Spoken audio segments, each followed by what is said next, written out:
आज के लेक्चर का आगाज करते हैं। K4 lecture 28। कंसेप्ट हमारे सारे कंप्लीट हो गए थे चैप्टर 6 के, और हमने इसके क्वेश्चंस की भी डिस्कशन कर ली थी। सारे क्वेश्चन डिस्कस हो गए थे। ऐसे ही एमसीक्यूज रह गए थे। आपको पता है एमसीक्यूज हम चैप्टर एंड पे अटेम्प्ट करते हैं। एमसीक्यूज की डिस्कशन होगी आज सिर्फ, ठीक है। इसके अलावा कोई चीज़ आज की असाइनमेंट भी कोई नहीं है, ठीक है। कल आपका टेस्ट डिस्ट्रीब्यूट हो जाएगा और उसकी डिस्कशन भी हम कल के लेक्चर में कर लेंगे, और फिर कल ही इंशाल्लाह हम नया चैप्टर भी स्टार्ट करेंगे, ठीक है जी। असेसमेंट का सिलेबस वो हमने शेयर नहीं किया। 4, 5 और 6, 4, 5 और 6 है। चैप्टर 4, चैप्टर 5, चैप्टर 6, क्योंकि चैप्टर 6 कंप्लीट हो गया ना, ठीक है। चैप्टर 6 कंप्लीट हो गया तो 4, 5 और 6 से 3 चैप्टर्स हो गए।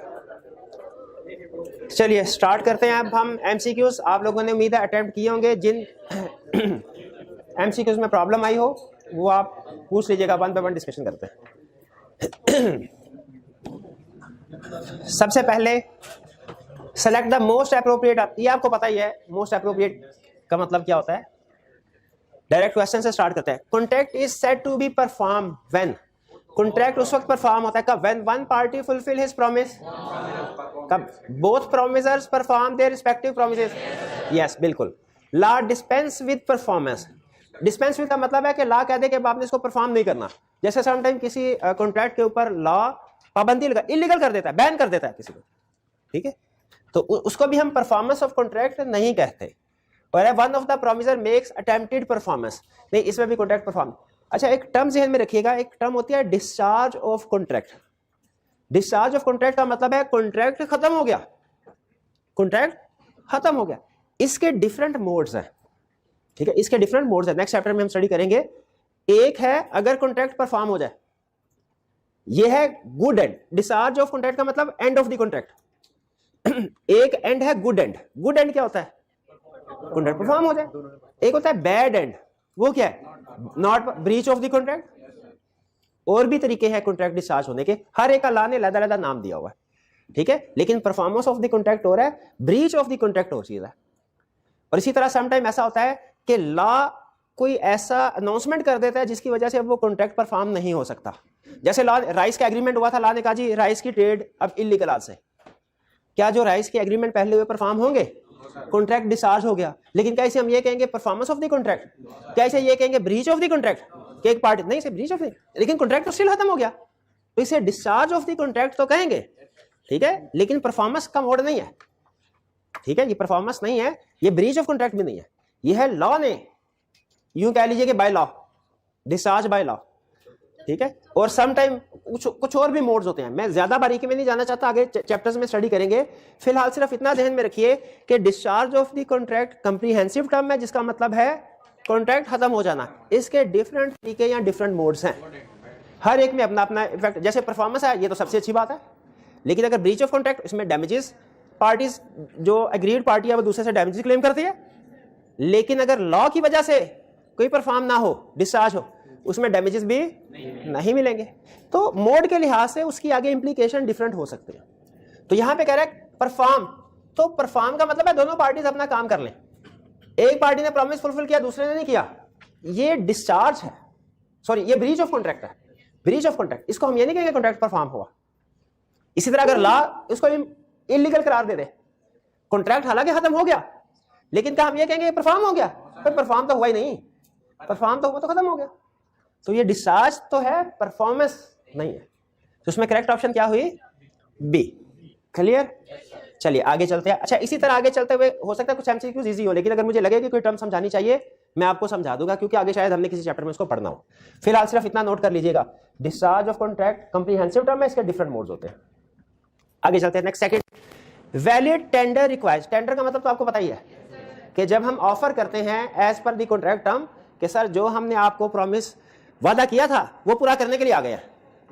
अगर अगली पार्टी एक्सेप्ट कर ले, यह है एक्चुअल परफॉर्मेंस, और अगर अगली पार्टी एक्सेप्ट ना करे हमारा प्रॉमिस, टेंडर। कह रहा है valid tender requires to be unconditional.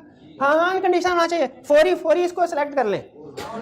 नहीं, पहले सारे देख लें। हाँ, जब कभी all of the above, none of the above, both A and B, either A and B, neither A and nor B, इस तरह के अल्फाज हो ना, तो उस वक्त भी सारी ऑप्शन को पढ़ के फैसला करना है। To be made at proper place and time, बिल्कुल प्रॉपर प्लेस एंड टाइम।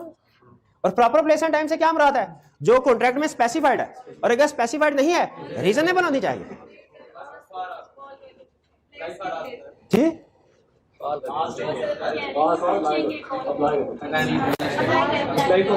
एक मिनट नहीं, हाँ ठीक है, वो आगे फर्दर हम स्टडी करेंगे कि अगर टाइम का केस है तो क्या। बेसिक प्रोविजन ये है कि अगर कॉन्ट्रैक्ट में टाइम या प्लेस स्पेसिफाइड है तो उसके ऊपर, स्पेसिफाइड नहीं है तो वो रीजन है। उसमें हमें पता है टाइम है तो और बिजनेस आवर्स होना चाहिए, पब्लिक हॉलीडे नहीं होना चाहिए, और प्लेस है तो पहले वो अप्लाई करेगा प्रोमिसर, और प्रोमिसी की जिम्मेदारी है कि उसे रीजनेबल प्लेस बताए। बिल्कुल वो कंसेप्ट हमारा है, लेकिन यहाँ पे सिर्फ बेसिक कंसेप्ट डिस्कस कर रहा हूं मैं, तो ये भी ठीक है। To be made for whole quantity और ऑब्लिगेशन, तो फिर करेक्ट ऑप्शन क्या? हाँ, मोस्ट अप्रोप्रिएट ऑप्शन क्या हुई?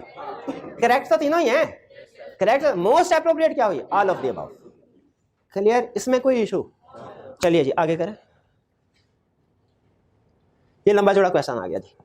कह रहा है mister A agrees to supply 100 bags of tea to mister B at the rate of ₹1000 per bag on a particular date. अच्छा, पर्टिकुलर डेट कहने का मतलब उसका ये है कि कोई स्पेसिफिक डेट होगी, वो हमें उस तरफ लेके नहीं जाना चाह रहा, इसलिए उसने डेट नहीं दी। स्टूडेंट कहने का सर ये तो अनसर्टन है, उसने डेट बताई नहीं, वो जब उसने कह दिया ना पर्टिकुलर डेट, उसका मतलब उसने कहा कि वो डेट स्पेसिफिक है, एग्रीड है, लेकिन चूंकि वो कंसर्न में टेस्ट नहीं कर रहा इसलिए डेट आपको नहीं बता रहा। हमने कहा ठीक है। मिस्टर बी वाज टू पे subsequently after the supply of T, supply of T के बाद पेमेंट करनी थी, साइमल्टेनियसली नहीं करनी थी, बाद में पेमेंट करनी थी। ठीक है, यानी वो ठीक है डिपेंडेंट वाला हो गया ना। चलिए बहरहाल हम उस तरफ नहीं जाते। और due date mister A supplies tea and mister B makes payment. Due date पे ए ने टी सप्लाई कर दी, बी ने पेमेंट कर दी। भाई ऐसा तो आज तक किसी पास्ट पेपर पे क्वेश्चन में नहीं हुआ कि सारी चीजें ठीक ठीक हो जाए। सारी चीजें ठीक है तो फिर लॉ किधर गया है? हर बंदा वैसे जिंदगी गुजारे जैसे गुजारनी चाहिए, तो फिर थाने तो जेलें खत्म, सारी अदालतें फारिग हो गई। ऐसा आज तक नहीं हुआ क्वेश्चन में, इसीलिए मैं आगे पढ़ता हूं, आगे शायद कहानी में कोई ट्विस्ट हो। कह रहा है but if on due date mister A take, अगर Mr take contracted quantity of tea to mister B is go down and mister B refuses to accept the delivery, state the legal position.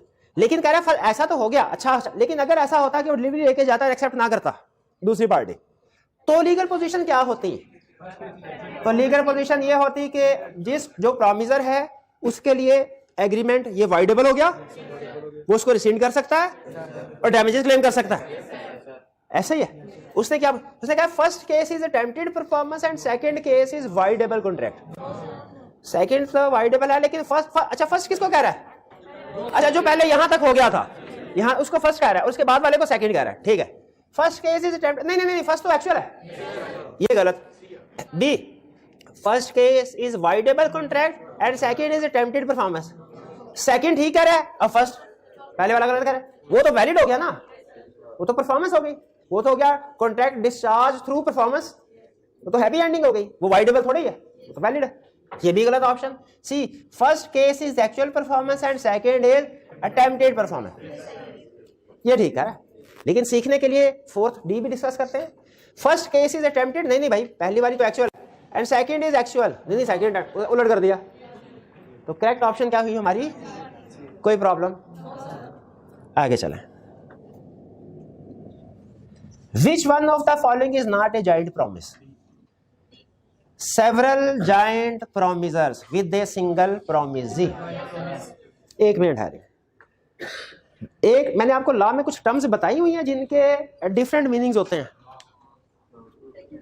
नहीं, वैसे कोई कभी some time ऐसा होता है ना, हम रूटीन की लैंग्वेज में कोई वर्ड बोलते हैं उसका मतलब कुछ और है, लॉ में उसका मतलब कुछ और होता है।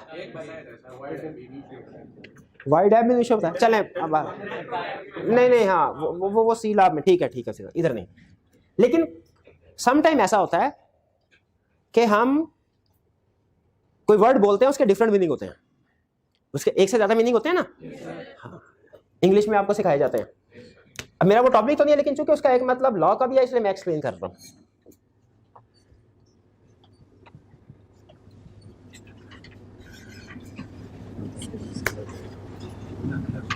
सेवरल का मतलब क्या है? सेवरल ही बोलते हैं ना, ज्यादा। स्वेयर से निकला शायद, स्वेयर फीवर।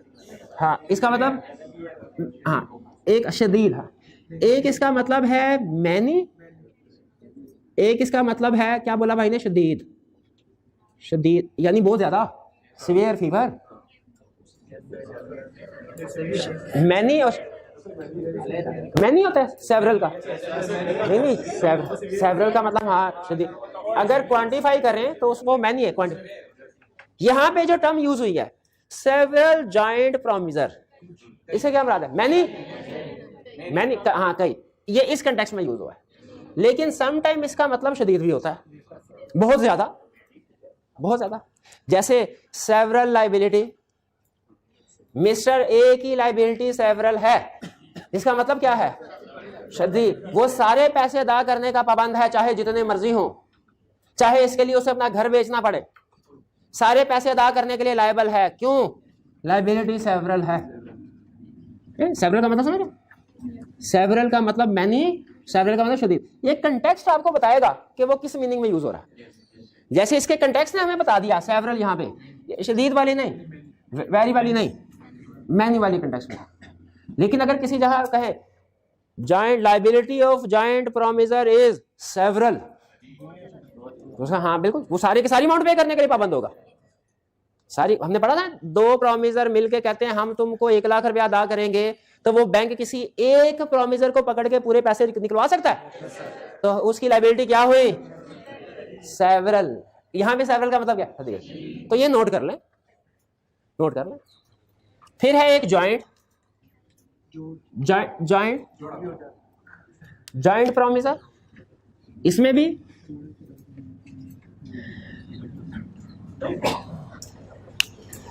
जॉइंट क्या होता है? इकट्ठ, जोड़, हाँ जुड़े हुए एक साथ। ये 4 लोग हैं। जब मैं कहूंगा ना ये सारे जॉइंट लाइबिलिटी है इनकी, तो इससे जहन में ये मतलब आता है कि ये चारों इकट्ठे होंगे, इनको बांधा जाएगा, ये एक ग्रुप बन गया ना, अब इनकी लाइबिलिटी है, अब मैं इनसे पैसे निकलवा सकता हूं। जॉइंट लाइबिलिटी का मतलब ये नहीं है। जॉइंट लाइबिलिटी का मतलब ये है कि ये सारे लायबल हैं। जॉइंट का मतलब क्या है? ये सारे, इसका मतलब ये नहीं है सारे इकट्ठा करके तो फिर इनसे पैसे लेने हैं हमने, कोई एक भी आ गया हमारे तो उससे पैसे ले सकते हैं। तो जॉइंट, लफ्ज जॉइंट का मतलब समझ आ गया? अगर मैं आपसे कहूं कि इन तीनों की जॉइंट लाइबिलिटी है, इसका मतलब क्या होगा? कि हाँ ये तीनों लायबल हैं, किसी एक को भी पकड़ के उससे पैसे रिकवर करवा सकते हैं। ये है जॉइंट लायबिलिटी का मतलब है कि लायबल कौन है? कोई भी। सेवरल लायबिलिटी का मतलब है कि लायबिलिटी कितनी है। जॉइंट और सेवरल में फर्क है, लायबिलिटी कितनी है। सेवरल का मतलब है अनलिमिटेड, जितनी भी लायबिलिटी होगी देगा। ये फर्क समझ आया आपको? असल में मैं बेस बना रहा हूं पार्टनरशिप की। पार्टनरशिप में जाएंगे ना तो वहां पे लिखा होगा क्या? Liability of partner is joint and several. Liability of partner is joint and several. इसका मतलब क्या होगा? अगर किसी बैंक ने पार्टनरशिप को, जिसके 5 पार्टनर्स हैं, उसको लोन दिया है, तो पार्टनर्स की लायबिलिटी जॉइंट एंड सेवरल है। इसका मतलब क्या हुआ? जॉइंट का मतलब किसी एक को भी पकड़ लो, सेवरल का मतलब सारे का सारा लोन रिकवर करवाओ, सारे का सारा शदीद, हाँ शदीद लायबिलिटी, सारी की सारी लायबिलिटी रिकवर करवा लो। जॉइंट एंड सेवरल का मतलब समझ आ गया? ये ज़हन में रखिएगा। कभी सेवरल का कंसेप्ट किसी और कॉन्टेक्स्ट में यूज होगा, कभी किसी और में ज़हन में रखिएगा। और जॉइंट का मतलब ही ज़हन में, जॉइंट से ये ज़हन में ना एक कंसेप्ट कि सारे इकट्ठे होंगे फिर ही पैसे मिलेंगे, नहीं नहीं नहीं नहीं। जॉइंट का मतलब है सारे लायबल है, किसी एक को भी पकड़ ले। ठीक, चलिए जी वापस। सेवरल लायबिलिटी का मतलब अनलिमिटेड लायबिलिटी, जिंदगी आसान। सेवरल लायबिलिटी का मतलब अनलिमिटेड लायबिलिटी। कोई भी एक पे करेगा, कोई भी एक, जो आपके हमारे हाथ, जितने भी जॉइंट प्रोमिसर है उनमें से कोई भी हमारे हाथ चढ़ गया, सारे पैसे उसे लेंगे।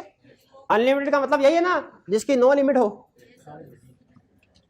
विच वन, अच्छा यहां पे मैनी वाला, तो जॉइंट प्रॉमिस कौन सा होता है? जिसमें जॉइंट प्रोमिसर हो या जॉइंट प्रोमिसी हो या दोनों हो या कोई भी।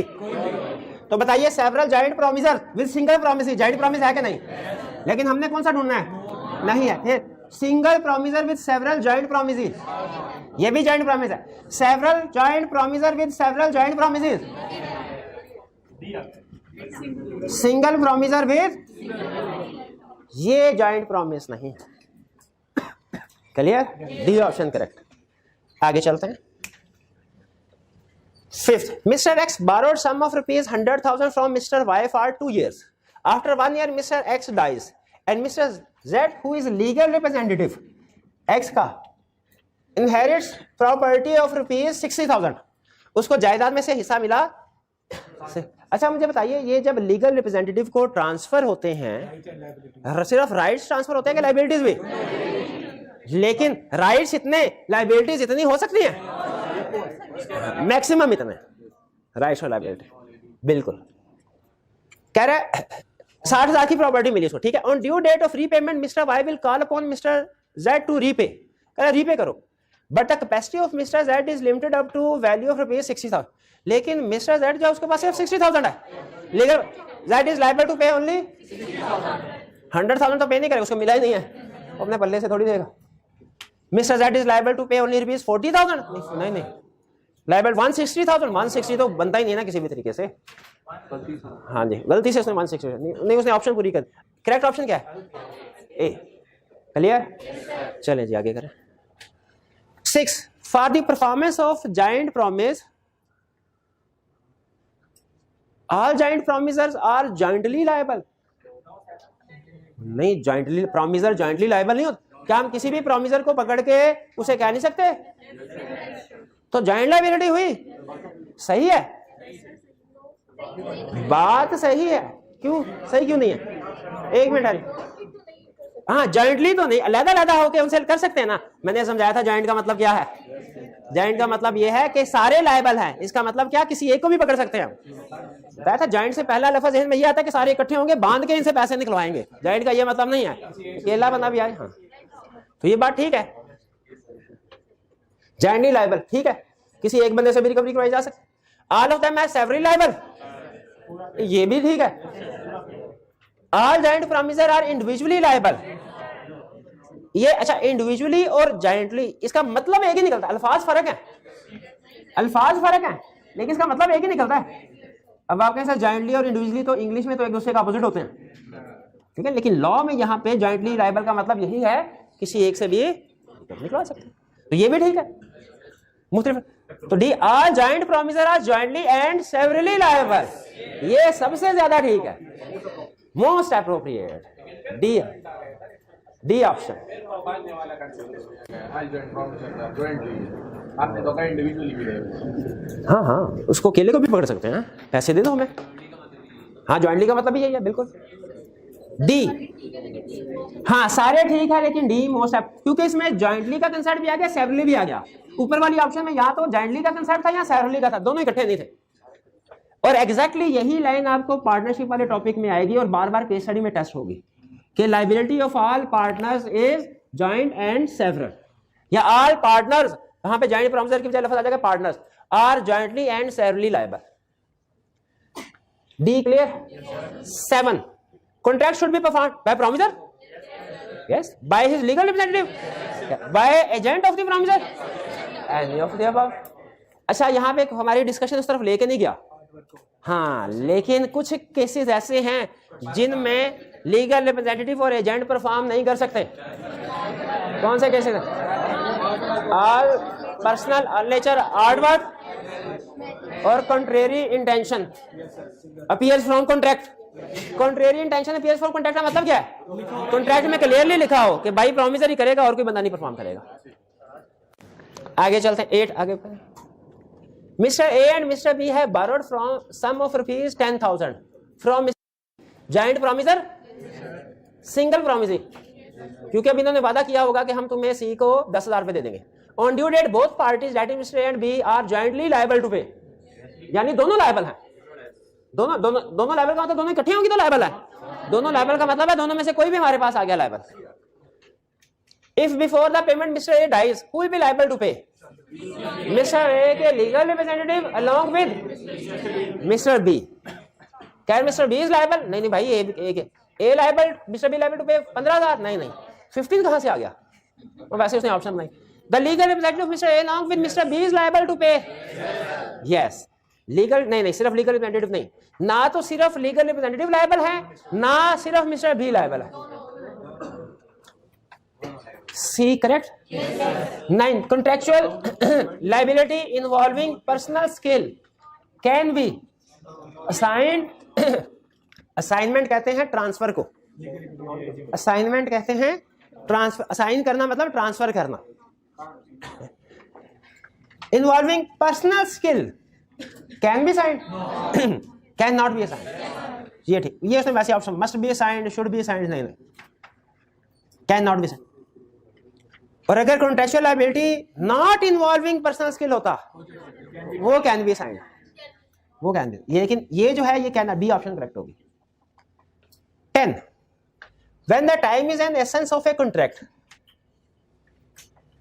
promisor fails to perform his promise on time, तो क्या होता है?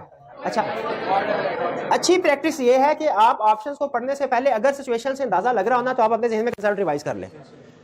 टाइम एसेंस है, प्रॉमिसर ने परफॉर्म नहीं किया, प्रॉमिसी के लिए ये वाइडेबल हो गया, वो कॉन्ट्रैक्ट को रिसेंड कर सकते हैं और प्लस डैमेजेस क्लेम कर सकते हैं। Contract becomes voidable at the option of promisee, yes yes.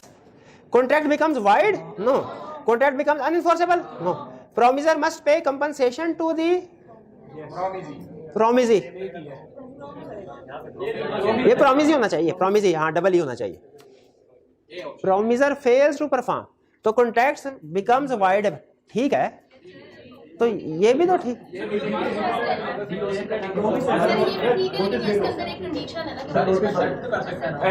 इसके अंदर कंडीशन है, नोटिस होता है टाइम ऑफ एक्सेप्टेंस, लेकिन ये तो उसने परफॉर्म डिलेड परफॉर्मेंस के ऊपर, लेकिन ये तो उसने किया ही नहीं है। तो इसमें मेरा ख्याल है ए और डी, ये तो कंफर्म है ना। लेकिन मैं ये कह रहा हूं कि यहाँ पे टाइम एसेंस है तो उसको कंपनसेशन भी तो मिल,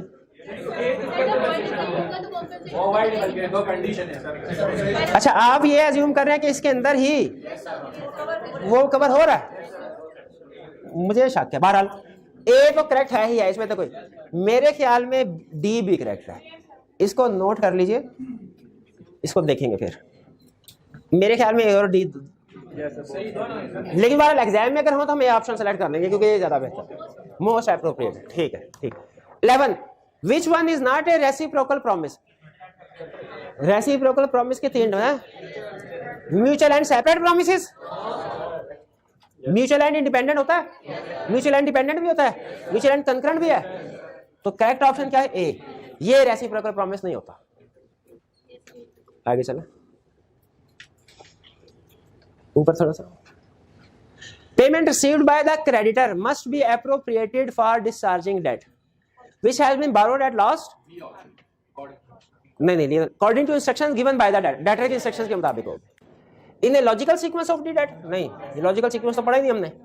which has been borrowed at first, ये उस सूरत में होता जब डेटर और क्रेडिटर दोनों ने एलोकेशन ना की हो, तब ये डी ऑप्शन, तो हमारे इस केस में करेक्ट ऑप्शन है B, according to instructions given by debtor.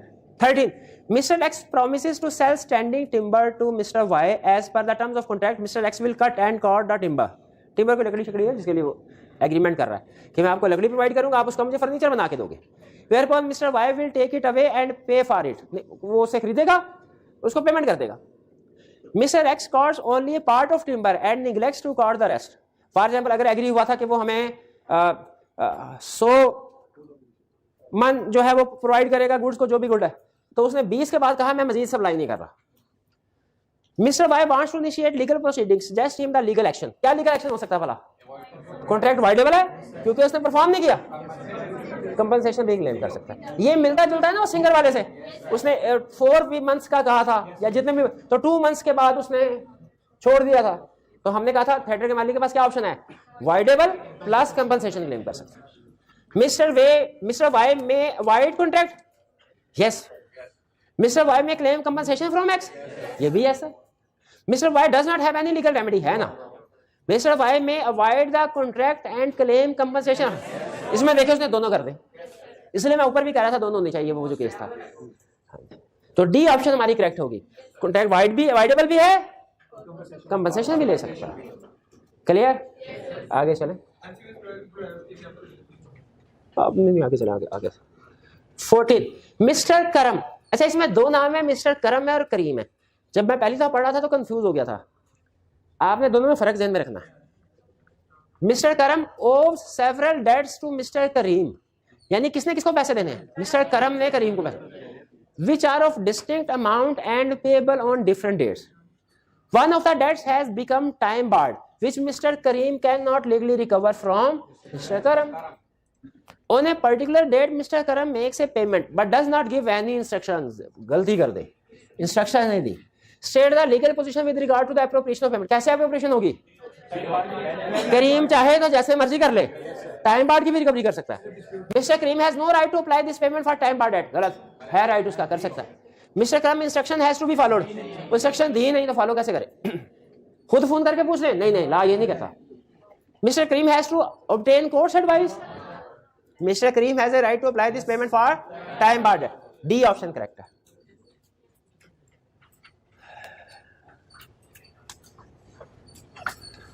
Fifteen, Mr B owes to Mr A rupees 10,000. Mr. A asks Mr. B to deposit this amount in Mr. A's bank account. Mr. B deposits the amount in Mr. A's account. After some time, bank has stopped functioning. Bank has stopped functioning का मतलब है bank default कर गया, bank काम करना खत्म हो गया, मतलब बंद हो गया bank. And mister A has no information regarding transfer of money to his account. Mister A को बैंक बंद हो गया, उसको बैंक स्टेटमेंट मिले तो पता चलेगा ना कि पैसे आए कि नहीं। उसको ये नहीं पता कि मेरे अकाउंट में पैसे आए कि नहीं। Mister A is claiming that mister B still liable to pay him the amount. Is mister B liable? भाई उसने डिपॉजिट करवा दी है तो उसने जो इंस्ट्रक्शन दी गई थी उसको फॉलो कर दिया, उसकी लायबिलिटी खत्म हो गई। Mr. B has followed the instructions of Mr. A, so he is discharged from his obligation. बिल्कुल ठीक। Mr. B has committed fraud? नहीं, कोई फ्रॉड नहीं किया उसने। Mr. B has committed negligence? नहीं, इंस्ट्रक्शन को फॉलो किया। Mr. B is liable because he failed to perform reasonable care. नहीं, ए ऑप्शन करेक्ट। अच्छा, ये वैसे एमसीक्यू इस चैप्टर से रिलेट नहीं करता, ये निगोशिएबल इंस्ट्रूमेंट का चैप्टर है, किसी हद तक उससे रिलेट करता है। बैंकिंग ट्रांजैक्शन की डिस्कशन वहां पे हुई है, लेकिन कंसेप्ट सिंपल था इसलिए मैंने भी इसको कवर करवा दिया। समझ आ गया ना आपको? भाई उस बंदे के इंस्ट्रक्शंस के मुताबिक अगर मैंने इसको पैसे देने थे, कहता मुझे पैसे नहीं, भाई को पैसे दे दे, मैंने भाई को पैसे दे दिए, ये पैसे लेके भाग गए, क्या मैं लायबल हूं? मैंने तो इनकी इंस्ट्रक्शंस को फॉलो करते हुए पेमेंट कर दी, मेरी लायबिलिटी खत्म है। 16, contract is said to be discharge यानी not needed to be performed by mutual agreement. अब ये भी मोड है। एक तो आपको बताया था ना, डिस्चार्ज ऑफ कॉन्ट्रैक्ट का मोड है परफॉर्मेंस हो जाए, दोनों पार्टीज अपना अपना प्रॉमिस पर। एक है ब्रीच हो जाए, एक पार्टी ने किया प्रॉमिस, एक पार्टी ने किया। एक है बाय लॉ, एक है बाय पार्टीज भी। बाय पार्टीज क्या मतलब? अब मैं आपको एग्जांपल दे रहा हूं, मैंने इनको 1 लाख रुपया देना था, एग्रीमेंट हुआ। अगर मैं इनको 1 लाख रुपया दे देता हूं, यह है बाय परफॉर्मेंस, गुड। अगर मैं इनसे कहता हूं भाई मेरे पास 1 लाख रुपया नहीं, कोई रायत करता है, ये मुझे कहते हैं अच्छा चलो 80,000 दे दो। मैंने 80,000 दिया और 1 लाख की लायबिलिटी सेटल होगी, इन्होंने कहा ठीक है, बाकी 20,000 आपको माफ किया। ये होता है एक्सेप्टेंस ऑफ लेसर अमाउंट। इसको कहते हैं लॉ की लैंग्वेज में रिमिशन या रिमिशन करें, रिमिशन, REMISSION, रिमिशन। रिमिशन का मतलब क्या है? Lesser amount. एक और भी है म्यूचुअल एग्रीमेंट की किस्म, क्या मैं इनको कहा भाईजान मुझे माफ कर दो, मेरे पास तो 1 रुपया भी नहीं है, मेरे पास है, ये कहें अच्छा चले माफ किया। इसको कहते हैं वेवर, फुल वेवर का मतलब फुल वेवर। पार्ट वेवर कहते हैं रिमिशन को। एक और भी ऑप्शन है, मैं इनसे कहूं मैंने आपको 1 लाख रुपया देना है, जरा गौर से सुनिएगा, 1 लाख रुपया देना है, इनसे 1 लाख लेना है, तो मैं साइड पे हो जाता हूं, आप आपस में डायरेक्ट हो जाए, मेरी बजाय इससे पैसे ले लेना, मेरी बजाय इसको पैसे दे देना। अगर मैं निकल जाता, इसको कहते हैं novation. Novation means N for novation, N for नया कॉन्ट्रैक्ट। नोवेशन मींस पुराना कॉन्ट्रैक्ट खत्म और नया कॉन्ट्रैक्ट बन जाएगा, ये भी पॉसिबल है। Old contract is substituted for new contract. और लॉ यहां पे एक क्वेश्चन उठाता है, कहता है मैं निकल गया, अब क्या मेरी कोई लायबिलिटी है? जब नया कॉन्ट्रैक्ट बन गया, पुराना कॉन्ट्रैक्ट खत्म हो गया, मेरी कोई, अगर बाद में इन्होंने इनको पैसे नहीं दिए, मैं जिम्मेदार हूं कि नहीं? नहीं, मैं क्यों? मेरा कॉन्ट्रैक्ट ही खत्म हो गया। ये तो इनको इस पार्टी को एक्सेप्ट करते हुए देखना चाहिए, ये पार्टी इस काबिल है कि नहीं कि इसके साथ कॉन्ट्रैक्ट करो। ठीक है, तो ये जहन में रखिएगा, ये कंसेप्ट समझ आया, नोवेशन वाला, रिमिशन वाला, वेवर वाला, ठीक है, ये आगे चैप्टर में आएंगी टर्म्स। अभी तो आपको सुन के भूल गए, कोई बात नहीं, सुनते रहे भूलते जाए, कोई मसला नहीं है, ये टर्म आगे रिटन फॉर्म में आएगी ना, तब याद कर लीजिएगा। अच्छा, सारा ला ऐसे हो रहा है, ऐसे सारा लाना ऐसे करें, जो चीजें लिखी हुई नोट्स में लिखी हुई आ रही है ना बुक में, उसको याद करते जाएं। जो ऐसी एडिशनल चीजें हैं जो किसी और चैप्टर की, आगे वाले चैप्टर की हैं, उनको चाहे सुन के इग्नोर करते जाएं, वो कोई प्रॉब्लम नहीं। यह कहता है यानी परफॉर्म नहीं करना बाय म्यूचुअल एग्रीमेंट, यानी पार्टीज ने आपस में मिल बैठ के डिसाइड कर लिया। तब जब change in contract is made without free consent of parties, without free consent तो लॉ किसी को एक्सेप्ट ही नहीं करता किसी चीज को। Change in contract is made by one of the parties, नहीं, वन ऑफ द पार्टी है तो म्यूचुअल थोड़ी होगा, म्यूचुअल के लिए दोनों जरूरी है। Old contract is substituted by new contract, यानी ओल्ड कॉन्ट्रैक्ट खत्म, new contract, new contract is substituted by old one, ये गलत। अच्छा, वैसे मैं जब दोनों ऑप्शंस को पढ़ा, मुझे ये कंसेप्ट पता था कि जब नया कॉन्ट्रैक्ट बन जाता ना, पुराना कॉन्ट्रैक्ट खत्म हो जाता, वो परफॉर्म नहीं करना होता। लेकिन ये कंसेप्ट इन दोनों में से किस सेंटेंस से शो हो रहा है, ये मुझे नहीं पता चला था। मुझे, मेरी इंग्लिश थोड़ी जरा वीक है। ओल्ड, मुझे new contract is substituted by old one, मुझे इसका भी ये मतलब लग रहा था कि शायद पुराना कॉन्ट्रैक्ट खत्म और नया कॉन्ट्रैक्ट उसकी जगह आ गया, और old contract is substituted by new, इसका भी यही मतलब लग रहा था। लेकिन आपको पता चल रहा है ना कि old contract is substituted by new contract का मतलब क्या है, पुराने कॉन्ट्रैक्ट की जगह पे, और इसका मतलब क्या है, नए कॉन्ट्रैक्ट की जगह पे पुराना कॉन्ट्रैक्ट। ये तो गलत है, सी ठीक है। आगे चला। Mr. A agreed to supply 100 tons of iron ore to Mr. B on 1st January. On due date of supply, he took stipulated quantity of iron ore to Mr. B's residence at 12 AM. 12 AM कौन सा होता है, दोपहर का कि रात का? हाँ, रात। और 12 PM दोपहर का। रात के 12 बजे उसके घर ले गया, ट्रक ले गए। This is the case of attempted performance. उसने इनकार कर दिया होगा। This offer of performance or attempted performance is valid? नहीं वैलिड। क्यों वैलिड नहीं है? टाइम भी रीजनेबल नहीं है। अच्छा, अगर कॉन्ट्रैक्ट में टाइम और प्लेस मेंशन नहीं है, फिर भी रीजनेबल नहीं है, क्योंकि टाइम वो कहता है बिजनेस आवर होना चाहिए, बिजनेस आवर दिन के 12 बजे होना चाहिए, और प्लेस रीजनेबल, प्लेस भी रीजनेबल नहीं है, बिजनेस प्लेस होनी चाहिए, और उसे बल्कि पूछना चाहिए था, अप्लाई करना चाहिए। तो उसमें करेक्ट ऑप्शन क्या हुई? इनवैलिड है। बी और डी में क्या फर्क है? डी में एक चीज बताइए टाइम, और बी में प्लेस और टाइम दोनों ही रीजनेबल, तो बी ऑप्शन करेक्ट है। 18 acceptance of A laser performance by promisee, इसका नाम क्या बताया था वाला?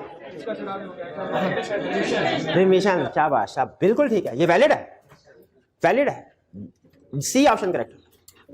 19 when two or more persons have made a joint promise, a release of one of such joint promiser by the promisee, promisee ने एक promisee को रिलीज कर दिया, बाकी रिलीज हो गए?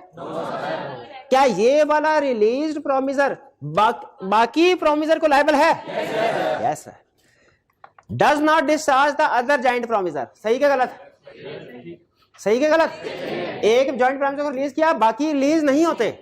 Neither does it free the joint promiser so released from responsibility to other joint promiser. Promisee को liable नहीं है, लेकिन दूसरे प्रोमिसर को तो लायबल है, यानी दूसरे प्रोमिसर अगर एक्स्ट्रा पेमेंट करते हैं तो वो इससे पैसे, तो ए ऑप्शन करेक्ट। बाकी डिस्चार्जेस अदर जॉइंट प्रोमिसर, नहीं गलत। एक जॉइंट प्रोमिसर को रिलीज करें, अदर जॉइंट प्रोमिसर डिस्चार्ज नहीं होते। Discharges the other joint promisor, नहीं गलत। एंड आल्सो फ्री जॉइंट, नहीं। Release of one of such joint promisor is not allowed, हो सकता है, हो सकता है। तो करेक्ट ऑप्शन हमारी क्या हुई? ए। 20 where a contract consists of reciprocal promises and such reciprocal promises are to be simultaneously performed, promiser need not perform his part of promise at all. नहीं करना चाहिए, लेकिन करने से पहले वो दूसरी पार्टी को कहेगा सर हाँ शो करवाए कि आप विलिंग है। B, promiser need not perform his part of promise unless promisee is ready and willing to perform his reciprocal. ठीक है। B, promiser has to complete promise to perform his promise first. नहीं, वो तो dependent हो जाएगा ना। There is not valid contract between parties, नहीं valid contract है, तो करेक्ट ऑप्शन हमारी क्या हुई? B. 21. Which one of the following statement is incorrect regarding the time of performance? Where time is of the incorrect statement ढूंढनी है. Time is of the essence of a contract. A slight delay shall not allow the agreed party the right to terminate a contract. जब time essence होना तो थोड़ा सा भी delay हो जाए, टाइम एसेंस है, थोड़ा सा भी 1-2 दिन का भी डिले चाहे हो जाए, बर्थडे गई। अच्छा यहाँ पे स्लाइड का उसने नहीं बताया, कोई स्टूडेंट कह रहा है सर हो सकता है सेकंड्स का फर्क हो, स्लाइड कोई कह रहा हो सकता है मिनट का फर्क हो, तो हमें चूंकि मेंशन नहीं किया, अब से फिर बाकी की स्टेटमेंट देख लेते हैं। अगर बाकी की स्टेटमेंट में से कोई ज्यादा बेहतर हुई तो उसको सिलेक्ट कर लेंगे, वरना हम स्लाइड डिले को भी कहेंगे है तो डिले ही, और टाइम एसेंस हो तो स्लाइड डिले भी नहीं होना चाहिए। B, where the contract does not provide that performance must be completed by a certain date, parties must perform their respective obligation within a reasonable time. जब contract में time mention नहीं है, reasonable time होना चाहिए। Agree, correct है, तो हमने तो इनकरेक्ट ढूंढने थे। C, parties can mutually decide whether the time is the essence of the contract or not. Decide कर सकते हैं म्यूचुअली, ये भी करेक्ट हो गई, हमने तो इनकरेक्ट ढूंढनी थी। D, time shall be of the essence of the contract where the subject matter of the contract indicates that time shall be of the essence, यानी नेचर ऑफ द कॉन्ट्रैक्ट है, तो B seat तीनों ठीक है। उसने slide का लफ्ज डाल के हमें कंफ्यूज करने की कोशिश की, ये लफ्ज वैसे नहीं होना चाहिए था, डिले का वर्ड सिर्फ होना चाहिए था। 22, when 2 or more persons have made a joint promise, then unless a contrary intention appears from the contract, the promise shall be performed during their joint lives by, promise कौन, any of the joint promiser, by majority of joint promiser, by all of them jointly, by any of the above ways. अगर agreement में कुछ भी नहीं लिखा हुआ, मुझे बताइए जॉइंट प्रॉमिसर एग्री किया, एग्रीमेंट में कुछ भी नहीं लिखा हुआ, तो परफॉर्म किसको करना चाहिए? एक मिनट है, प्रॉमिसी के पॉइंट ऑफ व्यू से नहीं, प्रॉमिसर के पॉइंट ऑफ व्यू से सोचना। प्रॉमिसर के पॉइंट ऑफ व्यू से अगर वादा किया हुआ है, किसने परफॉर्म करना है? मैंने 1 लाख, हमने 4 लोगों ने बैंक से 1 लाख का लोन लिया, हमारे बैंक के पॉइंट ऑफ व्यू से सोचेंगे, बैंक किसी से भी डिमांड कर सकता है, हमारे पॉइंट ऑफ व्यू से सोचे किसने परफॉर्म करना है? सबने मिलके करना। तो इसमें जो बेहतर ऑप्शन है वो by all of them jointly.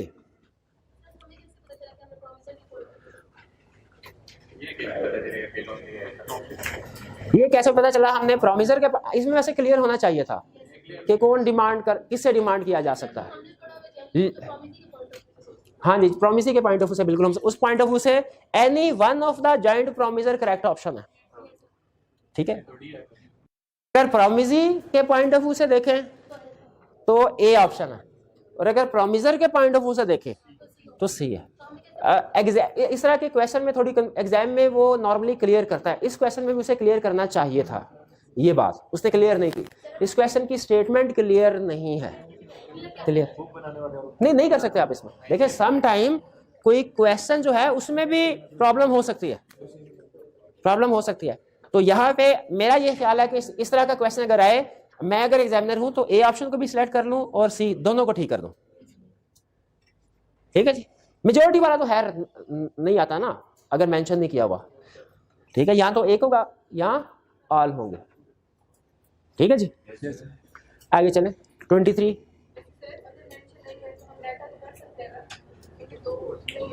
नहीं देखिए, अगर कॉन्ट्रैक्ट में मेंशन नहीं है किसने परफॉर्म करना है, तो रूल ये होता है कि परफॉर्म हम सब ने करना है, जिम्मेदारी हम सब की है, ठीक है। अगर हमने बैंक से लोन लिया फॉर एग्जांपल, तो जिम्मेदारी हम सब की है कि लोन पे करें, और बैंक किसी से भी रिकवर करवा सकता है, किसी एक से। अगर लेकिन क्या 2 पार्टीज की रिस्पॉन्सिबिलिटी लगाई जा सकती है पे? हाँ, लेकिन वो कॉन्ट्रैक्ट में लिखना पड़ेगा कि एग्रीमेंट हमने किया, लेकिन हम में से सिर्फ 2 पार्टीज लोन पे करेंगी या प्रॉमिस परफॉर्म करेंगी, बाकी नहीं करेंगी। लेकिन चूंकि क्वेश्चन में उसने लिखा था अनलेस कॉन्ट्रेरी इंटेंशन अपीयर, यानी और कुछ नहीं लिखा हुआ। नॉर्मल केसेस में क्या अप्लाई होगा? तो नॉर्मल केसेस में हम सारे इकट्ठे लायबल है। 23